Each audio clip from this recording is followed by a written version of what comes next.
길었던 설 연휴가 끝나면 정치권도 다시 일상으로 복귀할 텐데요. 북한의 장거리 미사일 발사로 가뜩이나 분주한 총선 전국은 더욱 어수선한 모습입니다. 어디에 눈을 두고 지켜봐야 할지 본격적으로 점검해 봅니다. 정치권 전문가 네 분 모셨습니다. 황태순 정치평론가, 여상원 변호사, 그리고 고영신 한양대 특임교수, 김영주 더불어민주당 전 의원입니다. 네 분 어서 오십시오. 네, 안녕하세요. 김 의원님, 지금 김종인 더불어민주당 비대위원장 오늘 이제 군부대도 방문하고 또 사실 야당으로 입장에서 봐서는 참 언급하기 어려운 와해론까지 얘기를 했단 말이죠. 이런 우크릭 행보 어떻게 봐야 될까요? 예, 국민들이 북핵 위협이라고 생각하는 여론조사 결과 보면 93.9% 가까이 됩니다. 그리고 사드 배치도 해야 된다고 하는 경우 67%가 넘었어요. 이러한 설을 앞두고 총선의 분기점이 되는 설을 앞두고 이 현재의 국민들의 민심을 여야 할 것 없이 무시할 수 없다라고 하는 그런 입장은 지금 현재 안보 문제에 있어서는 여야가 다를 수 없다라는 그런 측면은 분명한 것 같습니다. 네. 이제 그럼에도 불구하고 강론으로 과연 그러면 그 사드가 정답일 수 있느냐? 아까 말씀하신 대로 그 ICBM이라고 하는 건 대륙간 탄도 미사일입니다. 그 사드라고 하는 것은 터미널 고고도 방위 체계인데 과연 그게 남북 관계에서 적절한 대응 기조인가라고 하는 부분은 좀 더 많이 생각해 봐야 될 문제가 아닌가. 예를 들어서 김진명 씨가 사드라는 책을 써낸 지가 2014년 8월입니다. 네. 그러면 무궁화꽃이 폈습니다가 아니고요. 예, 사드라는 책을 낸 지가 벌써 거의 책 연구를 통해서 보면 한 20개월인데요.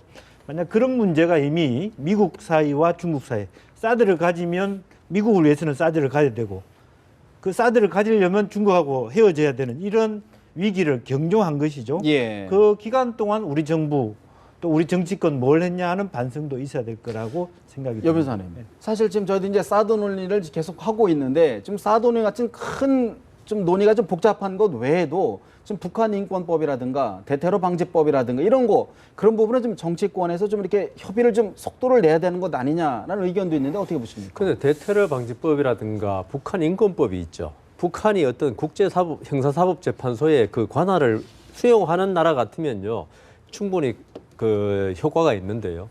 지금 제가 볼 때는 북한은 국제법이라든가 국제형사재판소라는 여기를 완전히 무시하고 있습니다. 심지어 안보리의 그 규제까지도 무시하고 계속 행동을 하고 있는. 그러니까 우리가 지금 상당히 지금 사드 문제랑 문제가 되는 게 북한이 정상적인 국가가 아니라는데 우리의 지금 큰 문제가 있는 거죠.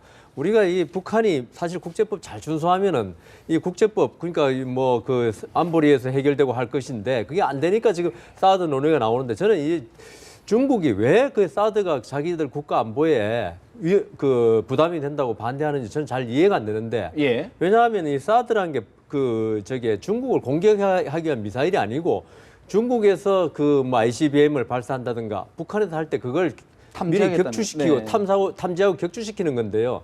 결국 중국으로서는요, 이 사드가 있음으로써 그 중국의 대미국 견제 전략이 통한다는 거예요. 자기들 사드가 없으면은 이 사드가 있으면 그게 상당히 약화되는 거죠. 그래서 제 생각에는 이 사드가 이게 실제 배치되고 안 되고를 떠나서 이번에 왜 사우디하고 그 러시아가 뭐 이야기만 꺼내도 국제 유가가 오르지 않았습니까? 그런 식으로 이 사드는 우리가 레버리지로 이용할 가치는 충분히 있다. 이걸 함으로써 중국이 북한에 대해서 야, 너희들이 말을 안 들으니까 결국 미국이 지금 사드를 한국에 배치하면은 우리가 불편해진다.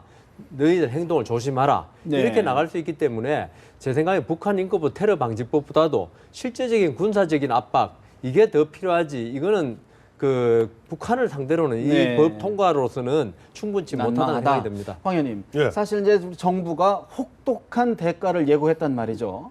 과연 우리가 자체적으로 할 수 있는 대안 중에 하나가 이제 개성공단 이야기가 계속 심심치 않게 나오고 있어요. 물론 정서적으로, 감서적으로 접근할 일은 아니지만 개성공단 문제, 폐쇄 문제 어떻게 좀 접근을 좀 해야 될까요? 그건 쉽지 않을 겁니다. 왜냐하면 2013년에 박근혜 정부 출범하자마자 북한은 당시 이제 사망했는 김양건 비서가 내려와서 4월 초부터 보면 그 당시 장기간 보면은 뭐 입경을 금지하고 우리도 그땐 거기 강경하게 대처하고 뭐 기억도 생생합니다만은 그 당시 뭐 최후의 치진 돌아오고 하지 않았습니까? 그때 보면은 북한도 한 5만여 명의 그 노동자들이 일시에 다 보면은 일단 퇴거해서 뭐 그 사람들 월급도 못 받는다고 하지만 문제는 그 못지않게 우리가 입주해 있는 한 100여 개 업체, 이 100여 개 업체만 있는 게 아니에요. 이 업체에다가 이렇게 저렇게 협력 업체들, 공급의 협력 업체들에서 우리들이 수만 명입니다. 거의 10만 명에 가까운 어떤 사람들의 생계가 걸려 있는 문제거든요. 그러니까 지금 안 그래도 보면 정부에서는 지금 현재 그 제한 인원을 갖다 650에서 최근에 500으로 낮췄어요. 근데 실제 지금 거기 개성에 있는 사람 한 180여 명 정도가 있습니다. 그러니까 우리 정부도 이와 같은 경우 지난 1월 6일 날 북한이 제4차 핵실험하고 난 다음에는 어떠한 경우가 있을지 모르는데 자칫 우리 인원들이 거기 있다가 볼모가 되는 수가 있거든요. 그렇지 않겠습니까? 네. 그러다 보니까 그 한 180여 명에서 더 이상 뭐 증파를 갖다 조금 억제하고 있고 그다음에 제한 인원도 650에서 500으로 낮추었는데 지금 이렇게 막상 이렇게 긴장이 감도니까 가장 펄쩍 뛰고 있는 게 지금 입주 업체들입니다. 업체들 입장에서는 지금 이렇게 되면 당장에 이 사람들이 대부분 뭐냐니까 거기서 물건을 만들어서 해외에 수출하죠. 수출하거든요. 네. 그러니까 일단 그러다 보니 해외 그 바이어들 입장에서는 불안하죠. 불안하단 말이에요. 그러니까 일단 계약을 안 한단 말이에요. 그러다 보니까 이 사람들은 하는데 또 이 사람들한테 목을 메고 있는 그런 아주 중소 뭐 10명, 15명 되는 조그만 군소업체들 있지 않습니까? 이런 생계가 걸려 있기 때문에 지금 보면 자 혹독한 대가를 치르게 하기 위해서 또 북한에 달러가 가는 것을 방지하기 위해서 아예 이번 차제에 개성공단을 폐쇄해야 되는 것 아니냐 하는 강경한 목소리도 있습니다만 그 개성공단의 문제는 우리 상대방한테 충격을 주는 만큼 우리 내부적으로도 네. 막상 그런 사람들은 한 4만 명, 5만 명, 6만 명이 당장에 한번 길거리로 나앉아 근데 보세요. 예를 들어서 네. 대외적으로는 강력한 실효적인 제재를 요구하면서 우리는 그럼 당신들은 뭐 하느냐라는 요구에 대해서 그게 바로 딜레마예요. 그러니까 어떡합니까? 그러나 김대중 대통령 때 만들어져서 그다음에 노무현 정부 때 그다음에 사실 지금 이렇게 우리가 그 기록을 보면요. 가장 보면 개성공단이 잘 돌아가기 시작한 게 사실은 놀랍게도 DJ 정부나 참여정부가 아닙니다. 이명박 정부 때 가장 우길승천하고 아주 잘 됐어요. 근데 자 그러면 당장 미국에서 야 너희들 갖다 제재하라 북한 제재하라고 중국이 그런 얘기 많이 하죠. 야 너희들 제재하라 그러면서 왜 너희들은 거기다 달러 주고 있느냐. 참 할 말이 참 궁색하긴 한데 그렇다고 그래서 그러면 이거 갖고 그러면 여기 있는 사람 다 네. 죽으라 말이냐. 이런 얘기하고 그 문제는 그렇게 보면 우리에 대해서 지청구하는 외국에 대해서는 또 우리 나름대로 논리를 세워서 맞서야 됩니다만 최소한 우리 내부에 우리 국민들의 어떻게 보면 생계 문제도 고려를 해야 된다. 고려하면서 또 하나 있어요. 결정적으로 개성공단을 갖다가 이번에 폐쇄하면요 다시는 못 엽니다. 다시는 못 열기 때문에 지금도 보면 당초 3천만 평 정도 하려다 지금 한 100만 평, 한 90여만 네네, 평이 지금 1단계에 머물고 1단계에 있죠. 예. 머물고 있거든요. 그 정도는 불씨로 남겨놓아도 크게 문제가 없지 없을 않겠냐는 것이다. 생각이에요. 어떻게 보십니까, 고 교수님? 개성공단은 어떻게 보면 남북 간의 허파구실을 하고 있거든요. 교류 협력의 어떤 그 상징적인 그런 곳이거든요. 그러니까 방금 말씀하신 대로 우리 딜레마죠. 다른 나라에 대해서는 뭐 중국을 비롯해서 유엔 제재에서 가장 큰 게 경제적 제재를 가하라. 또 세컨더리 보이콧. 말하자면 뭐 핵무기라든가 무슨 이런 무기와 관련 없는 다른 그 경제적인 교류까지도 다 보이콧하라 이렇게 하면서 당신들은 개성에서는 북한하고 계속 교류를 하고 거기서 달러를 대주냐 이게 지금 우리로서는 딜레마지만 그 부분은 뭐 어떤 경제적인 생계의 문제를 떠나서 우리로서는 궁극적으로 평화 통일을 해야 하는 것이지 거기까지 예를 들면 문을 확 닫아버리면은 남북은 이제 영원히 대결 국면으로 가는 거고 무슨 우리가 전쟁을 통해서 말하자면 통일을 이룰 수는 없고 그렇게 돼서도 안 되는 상황이기 때문에 우리로서는 좀 궁색하기는 하지만 이것이 네. 남북 평화, 한반도 평화 나아가서는 동북아 평화의 어떤 그 가늠자 내지는 어떤 바로미터 역할을 하기 때문에 그런 정도는 남겨두는 것이 좋다. 남겨두는 것이 우리뿐만 아니라 이런 다른 관계국들을 위해서도 바람직하죠. 우리가 예를 들면 남북 간에 전쟁을 통해서 뭐 끝장을 내겠다 한다면 그거 다 막아야지만 그건 아니지 않습니까? 알겠습니다. 사실 김 의원님, 사실 좀 한 가지를 좀 더 짚어봐야 될 부분이 지금 이제 여당 내에서 이번 지금 핵실험, 4차 핵실험에 이어서 미사일 도발까지 이런 외교 안보 라인에 또 좀 대응이 좀 잘못된 것 아니냐. 이런 문책론이 나오죠. 근데 문책까지는 아니더라도 좀 뭐 쇄신 필요성까지는 언급이 되는 것 같은데 현재의 외교 안보 정책 또 라인 어떻게 보십니까? 네, 그동안에 저는 박근혜 대통령의 외교는 사실은 외교라기보다는 의전에 가까웠다. 좀 그렇게 생각이 듭니다. 좀 아쉬운 부분인데요. 예를 들어서 우리가 현재 이와 같은 사태에 있어서 결과적으로 주변 상황과의 관계, 인데 예를 들어서 박근혜 대통령이 모스크바를 아직 안 갔습니다. 예를 들어서. 우크라이나 제재 때문에 아닌가요?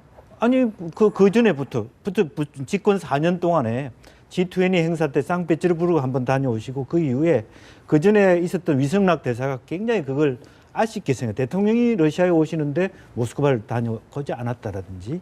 그다음에 실제적으로 보면 이와 같은 사항들이 벌어질 때 있어서 예컨대 제가 2월 4일 날 우리 그 주한 중국 추구홍 대사를 만났습니다. 작년에 한국 중국 관계가 최고였습니다.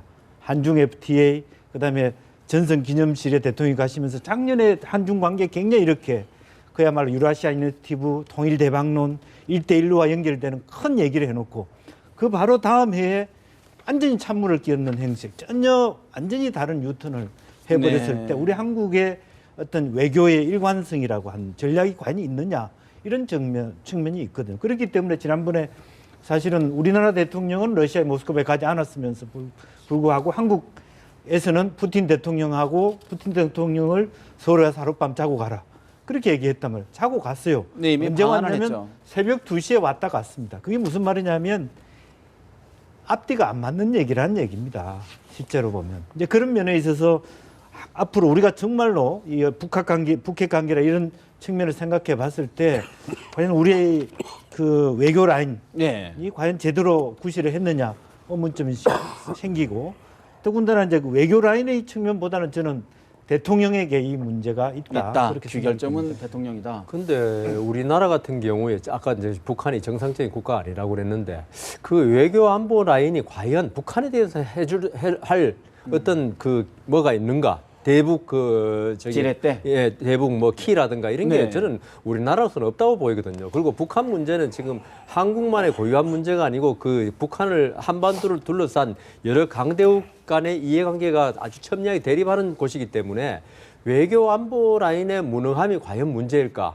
저는 거기에 더 의문이고요. 만일에 외교 안보 라인이 문제가 된다면 다만 우리가 아까 말씀하신 대로 중국, 러시아, 일본, 이런 미국 이 외교를 잘해가지고 그들이 이 북한에 대해서 영향력을 행사할 수 있도록 어떤 레버리지를 가지고 있어야 한다.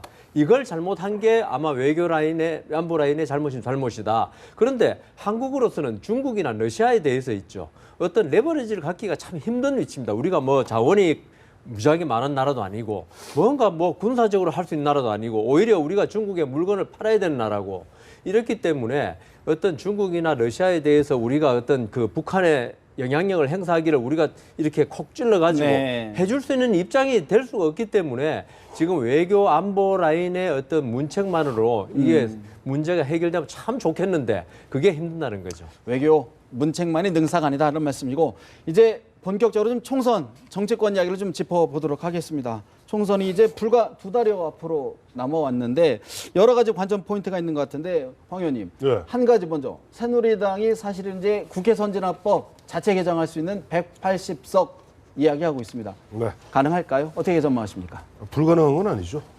불가능한 건 아닙니다. 불가능한 건 아닌데 대단히 어려운 목표죠. 근데 그 전에 저도 한 가지 좀 물어보고 싶은 게 있어요. 예. 이거는 뭐 새누리당의 문제가 아니라 여야를 막론하고 국회에 물어보고 싶은 게 하나 있어요. 지금 선거가 획정됐습니까? 아니 선거 획정 선거가요 4.13 총선까지 정확히 64일 남았는데 지금 말로만 246개에서 253개로 늘린다. 왜? 그 당시에 보니까 헌법재판소에서 자 지금 3대1, 2대1로 바꿔라. 근데 현재까지 253개 말만 무성할 뿐이지 보면은 지금 선거 획정 안 된 상태에서 네. 예비 후보자들은 사실상 불법으로 열심히 뛰고 있는데 일단 다시 돌아와서 180석 제가 찾아봤더니 가능해도 충분히 가능은 하더라고요. 가능하다. 18대 때 그때 국회의원 수 299명이에요. 그때 보니까 한나라당 그때 바로 2007년에 당시 정동영, 이명박 두 후보가 붙어서 이명박 후보가 압승을 했죠. 그다음에 기억하실 겁니다만 우리 김 의원님 그때 뭐라고 그랬어요? 그 당시 열린우리당 지금 현재 충남지사는 안희정 네. 안희정 지사가 패적 운운하면서 그야말로 친노들이 완전히 뒤로 물러간 상태에서 그 당시 치러졌던 2008년 선거에 한나라당이 153석. 네. 이제 잘 더해보세요. 그다음에 자유선진당이 18석. 네. 이게 이회창입니다. 보수죠. 그다음에 친박연대가 14석. 이것만 얼른 더해도 이것만 해도 185석이에요. 네. 더하기 친박 무소속이 12석인가 있었습니다. 자칫 잘못하면 그저 200석 넘을 뻔했어요. 그러니까 수치적으로는 가능은 한데 그건 대전제가 뭐냐면 그때는 민주당이 81석을 얻었습니다. 그야말로 현재 지금 더불어민주당과 국민의당이 풍비박산이 나면은 180석이 가능은 합니다만은 현실적으로 2008년과 같은 상황이 지금 벌어지지 않거든요. 왜 지금은 박근혜 정부 4년 차입니다. 어떻게 보면 박근혜 정부에 대한 분명히 정권 심판적 총선의 의미가 있기 때문에 그와 같은 일이 벌어지기는 거의 어렵다. 고 교수님 어떻게 보십니까? 우리 국민들이 그렇게 한 정당에 대해서 몰표를 이렇게 몰아주지 않습니다. 우리 국민들이 현명해서 또 정치 의식이 아주 높습니다. 특히 요새 종편 또 이렇게 뉴스 전문 채널이 생기면서 많이 보셔가지고 뭐 정치 평론가 이상의 어떤 정치 의식을 갖고 있는데요. 국민들의 수준이 높아졌다. 우선 그 수준도 수준이지만 지금 경제가 좋아졌습니까?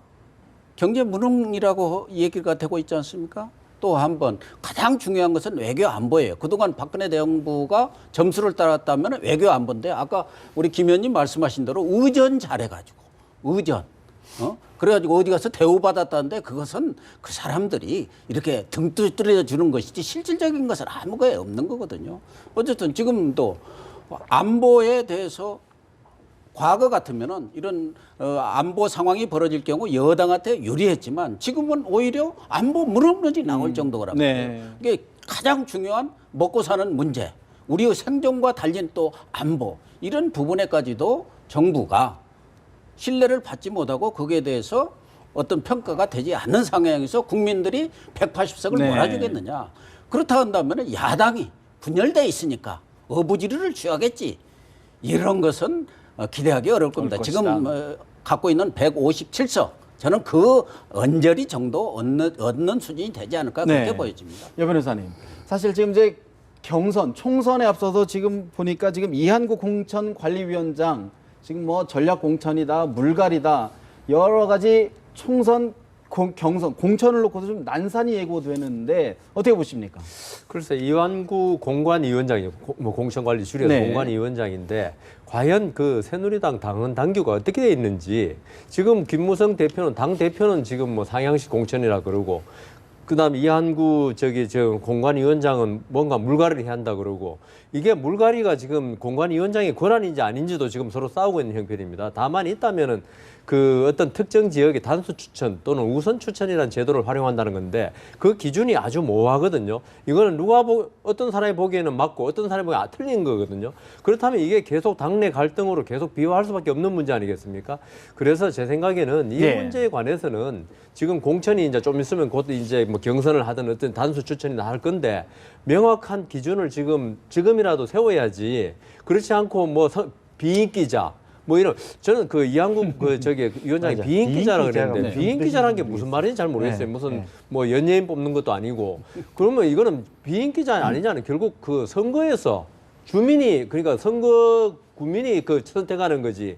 어떻게 공관위원장이 당신 비인기자는 하지 마. 이런다는 게 말이 안 되거든요. 그래서 모든 문제는 어떤 선택을 할 때 명확한 기준이 없이 자기 입맛대로 하려고 할 때 모든 불의 파음이 생기고 당내 갈등이 생기는 거거든요. 그래서 이 부분에 대해서 지금이라도 확실히 명확하게. 김무성 대표하고 공관위원장하고 이한구 위원장하고 이야기를 하든지 아니면 최고위원들이 지금 바쁘니까 전체 뭐 당회의는 못 넣을 거 아닙니까?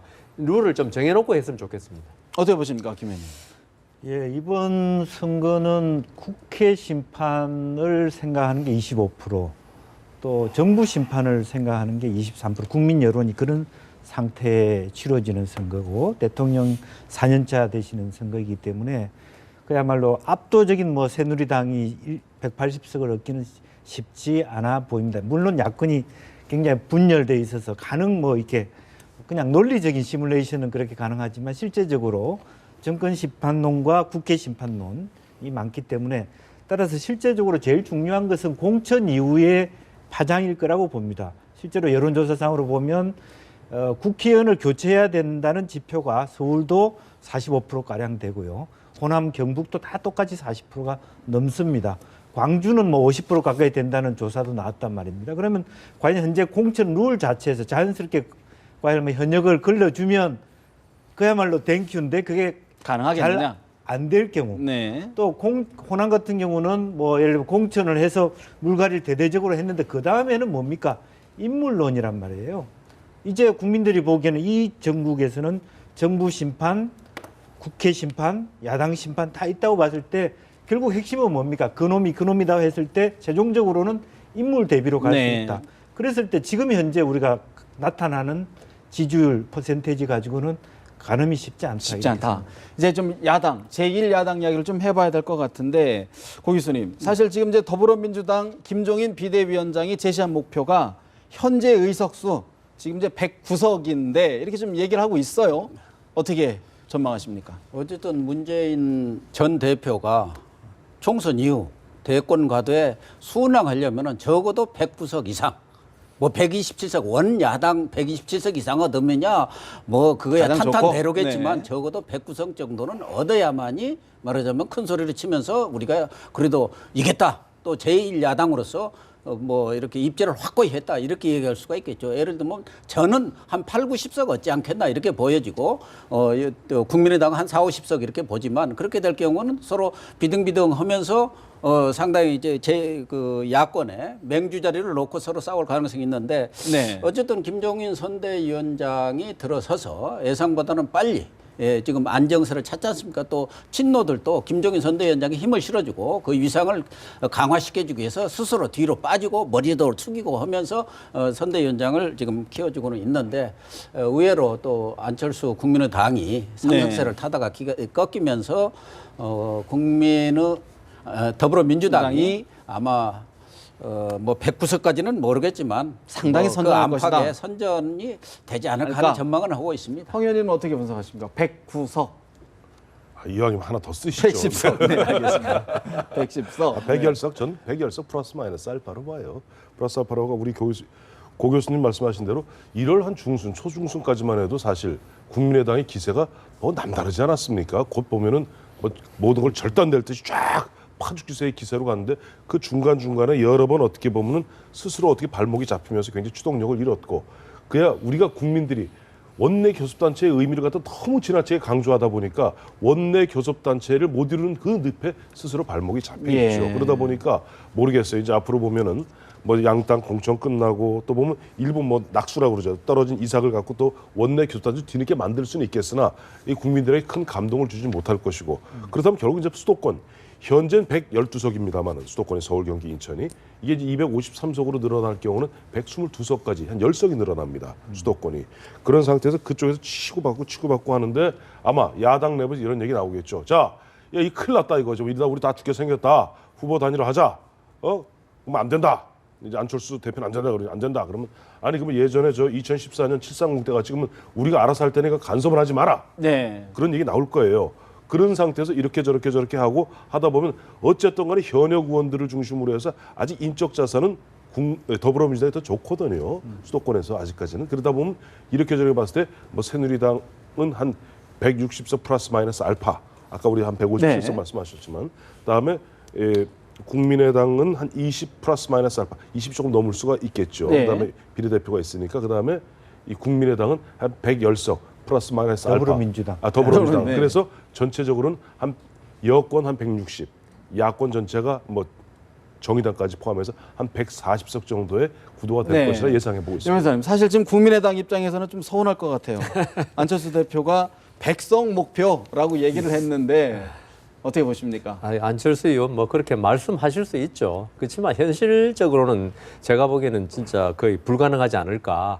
지금 그 안철수 의원이 처음에 그 탈당해가지고 창당하고 막 이럴 때만 해도 우길승천의 기세 아니었습니까? 그때 그런 말씀하셨으면 아 그렇겠구나 하겠는데 지금 현재 지금 국민의당의 기세가 지금 현재 꺾인 상태에서 100석이라는 거는 아마 그 희망 사항이고 예. 아까 말씀하신 대로 20석에서 한 40석 사이가 아닐까 싶고요. 그런데 다만 이제 그 안철수 의원이 지금 오늘도 그 천정배 의원이 또 내려갔죠 광주에. 근데 안철수 의원으로서는 지금 광주가 지금 가장 중요하거든요. 그렇죠. 전남 광주가 거기서 얼마를 확보하느냐. 그다음 근데 지금 그 더불어민주당도 지지 않으려고 그래 광주에서요. 그게 이제 서로 기싸움에서 누가 이기냐 그 길을 호남의 그 승부수를 수도권까지 확산시키는 게 이번 선거의 두 당에서 가장 중요한 건데 근데 지금 사실 광주에서 그 어떤 인물론 네. 여기서는 더불어민주당이 지금 우위에 있단 우위에 말입니다. 있다. 뭐 양향자 상무라든가 이렇게 많이 영입하면서 김병관 웹진, 예. 근데 웹진 그 이상이라든가. 지금 결국은 그 저기 국민의당은 탈당 의원들인데요. 아까 우리 고 교수님 말씀하신 대로 지금 인적 쇄신 욕구가 강한데 과연 이 인물로 계속 가는 게 맞겠느냐? 그게 상당히 의문이고요. 그래서 안철수 당으로서는 호남에서 일정 부분 국민의당입니다. 네. 국민의당 하도 당명이 많이 바뀌어. 네네. 그러니까 그 저 국민의당은 호남에서 일정 부분, 그다음 수도권에서 어떻게 역할을 해주느냐. 결국 호남 민심이 제일 중요한 관건이라 생각합니다. 알겠습니다. 사실 이제 아무래도 호남 판세가 이제 야당의 이제 어떤 판세를 좌우할 수 있을 텐데 사실 관심을 끄는 게 이제 두 명의 인물이 있습니다. 정동현 전 장관, 그다음에 손학규 전 고문의 과연 이제 거취라든가 총선에서의 역할이 좀 관심을 끄는데 김 의원님께서는 어떻게 분석하십니까? 정동영 전 장관께서 14일 정도 정치 재개 선언을 하시겠다 이렇게 얘기를 했는데 앞으로 본인이 직접 총선에 출마할 거냐 안 할 거냐에 따라 조금 입장이 달라질 거라고 봅니다. 총선 지금 이제 그 전주 덕진 같은 경우는 지금 김성주 의원이 있고 그다음에 김건식 국민의당의 그 경남대 교수가 지금 이제 출마를 선언해 있는 상태에서 과연 자기가 무리수를 두면서 그 안에 또 들어와서 완오브댐으로 싸울 것이냐 하는 건 좀 부담이 될 수 네. 있겠다라는 생각이고 그렇지 않고 자기가 어떤 대선 후보로서 만약 총선에 나가지 않고 정치 재개를 하는 방법도 있을 수 있다고 봅니다. 예를 들면 뭐 국민의당에 들어가서 이 안에서 정말 하나의 어떤 그 액터로서 열심히 지지하겠다. 그야말로 혹은 뭐 심하게 얘기하면 더불어민주당을 견제해서 제가 드레대로 삼겠다 이렇게 얘기는 할 수 있지 않겠느냐 하는 생각인데 손학규 의원은 어떻게 보세요? 전 고문. 손학규 전 고문님은 사실은 강진으로 내려간 게 제가 우리 조정식 의원하고 한번 식사를 했을 때 손학규 전 고문의 뜻이 아니고 부인의 뜻이었다 이렇게 얘기를 하시더라고요. 그런데 실제로 하늘이 부르면 강진의 그 땅의 의미가 하늘이 나를 부르면 네. 내가 올라올 준비를 하겠다고 하는데 당장의 현재로서는 자기 지지하는 구성원들이 이 당 저 당 흩어져 있는 상태에서 네. 그렇게 빨리 정해야 될 이유는 없지 않느냐 그렇게 한 번만 더 생각합니다. 짚고 넘어가겠습니다. 여당의 김무성 대표, 고 교수님. 사실 지금 이제 총선 이후에 김무성 대표의 현재의 어떤 독주 체제 과연 계속 할 것이냐, 또 뭐 분화할 것이다, 뭐 오세훈 시장 뭐 등등이 있는데 어떻게 전망하십니까? 총선 결과에 달려 있는 것이죠.